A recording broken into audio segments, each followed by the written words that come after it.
കഴിഞ്ഞ കുറേ ദിവസങ്ങളായി സംസ്ഥാന BJP അധ്യക്ഷൻ രാജീവ് ചന്ദ്രശേഖർ ദില്ലിയിൽ തങ്ങിയല്ലോ. കേന്ദ്ര ആഭ്യന്തരമന്ത്രിയെ കണ്ടു, അദ്ദേഹം പ്രധാനമന്ത്രിയെ കണ്ടു. അതിനുശേഷം അദ്ദേഹം ഇന്ന് കേരളത്തിലേക്ക് പോകുന്നു. ഇന്ന് കേരളത്തിലേക്ക് പോയപ്പോൾ രാജീവ് ചന്ദ്രശേഖർ പ്രതീക്ഷിച്ചത് ഇന്ന് ഛത്തീസ്ഗഡിൽ നിന്ന് വരാൻ പോകുന്ന വാർത്ത കന്യാസ്ത്രീകൾക്ക് ജാമ്യം കിട്ടുന്നു, അവർ പുറത്തിറങ്ങാൻ പോകുന്നു എന്നൊക്കെയായിരുന്നു. പക്ഷേ അത് സംഭവിച്ചില്ല. അത് സംഭവിക്കാത്തതിന്റെ പ്രധാനപ്പെട്ട കാരണം ഇന്ന് ഛത്തീസ്ഗഡ് സർക്കാരിന്റെ എതിർപ്പ് തന്നെയാണ്.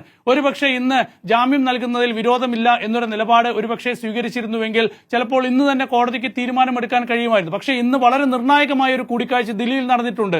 ഛത്തീസ്ഗഡ് മുഖ്യമന്ത്രി വിഷ്ണു ദേശായി ദില്ലിയിലെത്തുകയും രാവിലെ കേന്ദ്ര ആഭ്യന്തരമന്ത്രിയെ കാണുന്നു, പിന്നീട് പോയി പ്രധാനമന്ത്രിയെ കാണുന്നു. ആ കൂടിക്കാഴ്ചയ്ക്ക് ശേഷം അദ്ദേഹം പറഞ്ഞത് എന്താണ്?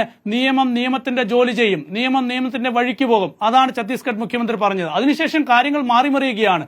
ഛത്തീസ്ഗഡിൽ നോക്കൂ, രാഷ്ട്രീയ സാഹചര്യങ്ങൾ വളരെ വ്യത്യസ്തമാണ്.